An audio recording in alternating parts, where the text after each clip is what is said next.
I'm almost done. Just a few more slides. How can choice be both good and bad? It's absolutely good. I conceded that at the very beginning. Here's how I think it can happen.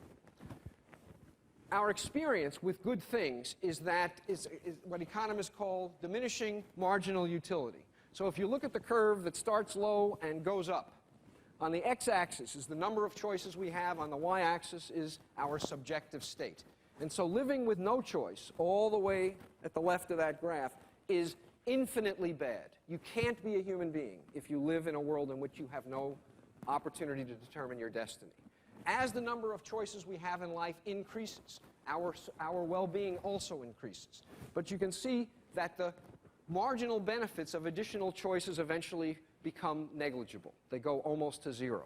Adding more and more options doesn't increase our well-being. At the same time, this is the hidden part of the relation between choice and well-being. With each additional choice we face, there's a negative to it.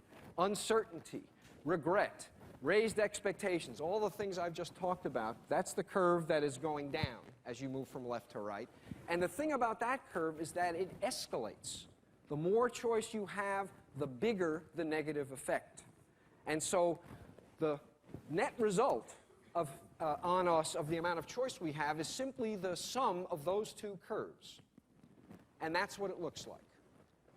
Going from no choice to some choice dramatically improves our well-being. But a point is reached where well-being actually crosses the 0 point and starts to go negative as a function of increased choice.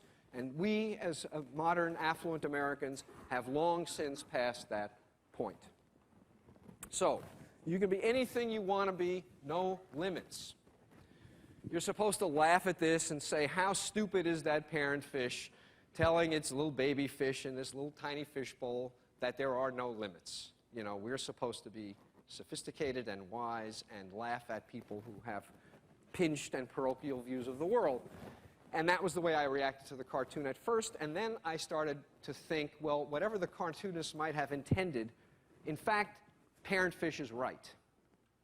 The truth of the matter is that being anything you want to be is only possible within a world in which there are limits. You shatter the fishbowl, take all the limits away, and it becomes impossible for the baby fish to realize its potential. The baby fish could be stepped on by a kid, eaten by the family cat, brain dead from lack of oxygen. I mean, there are all kinds of wonderful things that can happen if you shatter that fishbowl. It is only within a set of constraints that the realization of human potential is possible, and we have, as a society,